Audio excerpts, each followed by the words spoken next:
Game കിറ്റിയാണെന്ന് പറഞ്ഞിട്ട് ഇപ്പൊ വീണ്ടും ഫോൺ ഓൺ ചെയ്തത് കണ്ടില്ലേ? ഞാൻ ഫോൺ ഓൺ ചെയ്തത് നീ പറയുന്നത് ഞാൻ കേൾക്കാനല്ല, ഞാൻ പറയുന്നത് നീ കേൾക്കാൻ വേണ്ടിയാ. ഞാൻ ഒരുപാട് സന്തോഷത്തില്ല. ട്രസ്റ്റ് മീ, ഞാൻ ഇങ്ങനെ ഇരിക്കുന്നതായിരിക്കും എല്ലാവർക്കും നല്ലത്.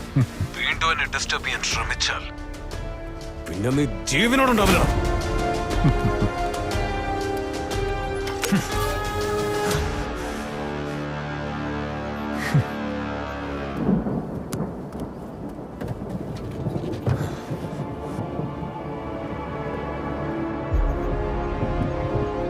ഇവരെന്നെ ഒന്നിനും സമ്മതിക്കുന്നില്ല. എന്റെ കഥ മൊത്തം മനസ്സിലാക്കിയിട്ട് എന്നെ ടാർഗറ്റ് ചെയ്യുന്നുണ്ടെങ്കിൽ ഇവൻ അപ്പോ എന്നിൽ നിന്നും എന്താണ് വേണ്ടത്? Who the hell is he?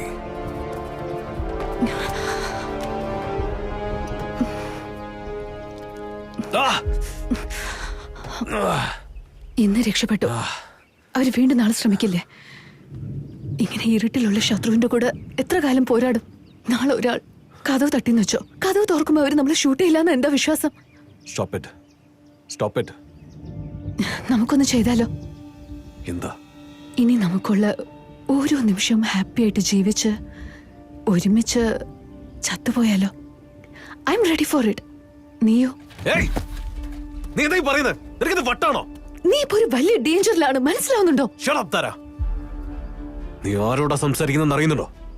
നിന്റെ കൺമുമ്പിലുള്ളത് ആരാന്നാ വിചാരിച്ചേ? ഈ ഗെയിമിൽ എന്നെ പ്ലെയർ ആയിട്ട് എന്തിനാ ചൂസ് ചെയ്യുന്നെന്ന് നീ വിചാരിക്കുന്നേ? നിനക്ക് എന്നെ കുറിച്ച് ഒന്നും അറിയില്ല Tara. So let me tell you who I am. ഞാൻ ഡേഞ്ചറിലല്ല താര, ഞാൻ തന്നെ ഒരു ഡേഞ്ചറാ. ഡോർ ഓപ്പൺ ചെയ്തോണ്ട് ബുള്ളറ്റ് കൊണ്ട് ഞാൻ മരിക്കുന്നു വിചാരിച്ചോ? അല്ല, ആ ഡോർ ലോക്ക് ചെയ്ത് തന്നെ ഞാനാ. ശരിക്കും നീ ആരാ?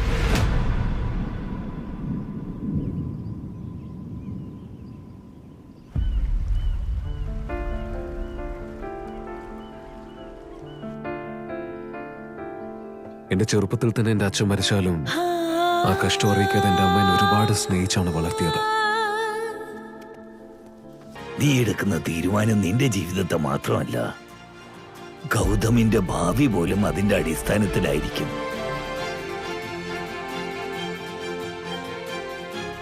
അമ്മേ,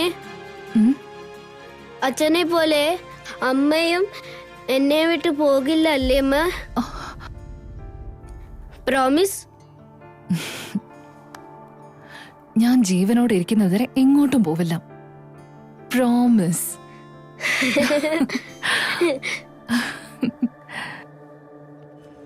ഡാ സിദ്ധു, നിന്റെ അമ്മ വേറെ ആരെയോ കല്യാണം കഴിച്ച് പോയടാ.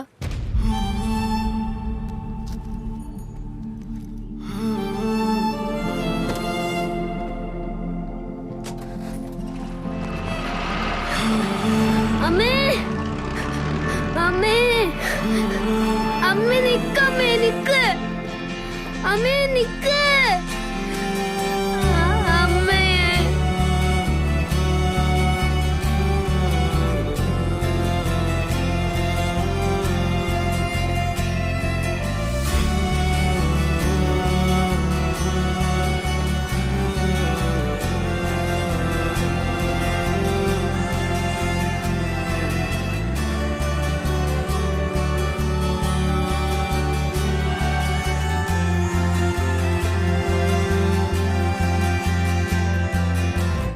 ഒരു മിനിറ്റ്, അമ്മയാ സംസാരിക്കേ. നീ സംസാരിച്ചില്ലെങ്കിൽ ഞാൻ നിന്നോട് മിണ്ടൂല. ഗൗതം സംസാരിക്കേ. ഗൗതം, സുഖം തന്നെയല്ലേ മോനെ? മോൻ നന്നായിട്ട് പഠിക്കണം കേട്ടോ. കൂട്ടുകാരോടൊപ്പം പഴക്കിനൊന്നും പോവാൻ നിൽക്കരുത്. കൊല്ലും ഞാൻ. ഗൗതം, എന്താടാ ഇത്? My God. അമ്മയില്ലാത്ത പിള്ളേർ ഇങ്ങനെ തന്നെയാ പെരുമാറാ.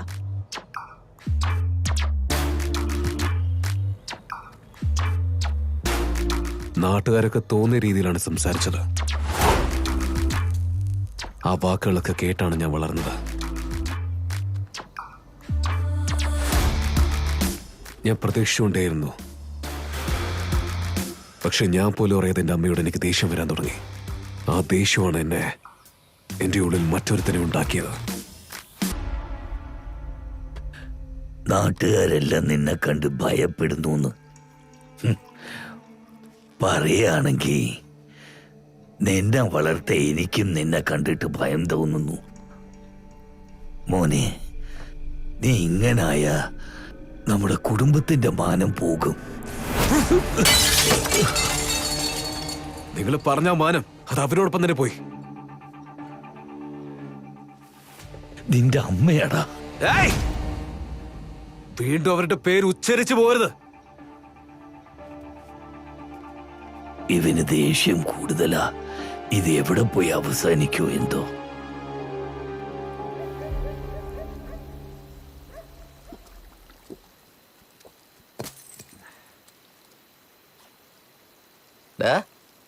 നീ എന്താ ആ റായിഡുവിന്റെ മോനെ തല്ലിയെന്ന് കേട്ടു? അവര് പറഞ്ഞ വാക്കുകൾക്ക് അവരല്ല, അവന്റെ അച്ഛൻ വന്നാലും ഞാൻ അടിക്കും. അവൻ മാത്രല്ല പറയുന്നേ, ഞാനും പറയും. നിന്റെ അമ്മ വലിയ അല്ലേ? ഇത് ധൈര്യമാണെങ്കിൽ എന്നെ അടിക്കടാ. ആ ഏയ്!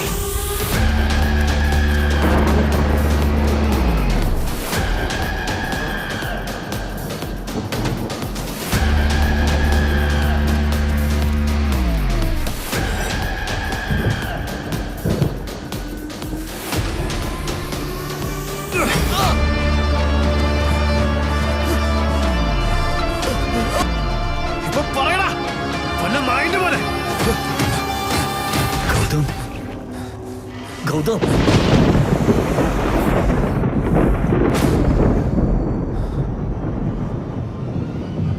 എന്തിനാണ് ഇതിനെ ചെയ്ത്? എന്തിനാടാ എല്ലാ ദിവസം സന്ധ്യ മയങ്ങുമ്പോ നിന്നെ അന്വേഷിക്കുന്നതിന്റെ ഒരു പണിയാ? എന്തിനാടാ ഇങ്ങനെ ചെയ്ത്? മുത്തശ്ശ ദേഷ്യത്തില് ദേഷ്യം കൊണ്ട് നീ ഇങ്ങനെ ചെയ്ത് ഞാൻ വിചാരിച്ചില്ലടാ. അമ്മയെ പറഞ്ഞു. അമ്മ അമ്മ അമ്മ അതാണോ നിങ്ങളെ വേർപ്പെടുത്തിയതാ എന്റെ തെറ്റ്? കൊന്നു കളഞ്ഞല്ലോടാ. മോനെ, നിനക്ക് നല്ല ഭാവിയുണ്ട്. നീ നന്നായി ജീവിക്കണം എന്ന് ഞാൻ വിചാരിക്കുമ്പോ നീ ഇങ്ങനെ കൊല ചെയ്ത് കൊന്നു കളഞ്ഞല്ലോടാ. ഇപ്പൊ എന്താ ചെയ്യാ? മോനെ, നീ പോയിക്കോ. എങ്ങോട്ടെങ്കിലും ഓടിപ്പോ. ഇവിടുന്ന് മാത്രമല്ല, ഈ നാട്ടിൽ തന്നെ പോ. എന്നിൽ നിന്നും ദൂരെ പോ. നിന്റെ അമ്മയിൽ നിന്നും ദൂരെ പോ. ഈ ജീവിതത്തിൽ നിന്നും ദൂരെ പോ. വേണ്ട മുത്തശ്ശ. കേക്ക്. പുതിയ നാട്, പുതിയ പേര്, പുതിയ ജീവിതം. പോയിക്കോ. ഞാൻ ചത്താലും വരരുത്. പോയിക്കോ. ഇതെങ്ങതാ? മുത്തശ്ശ. പോയിക്കോ, പോയിക്കോ. പോ.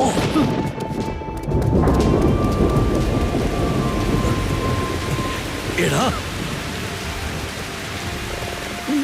ഇങ്ങോട്ട് വാ.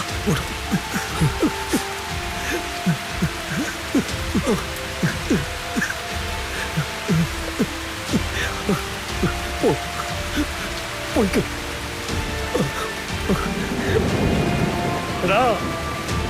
നീ ആരാണെന്ന് ഒരിക്കലും ആരോടും പറയരുത്.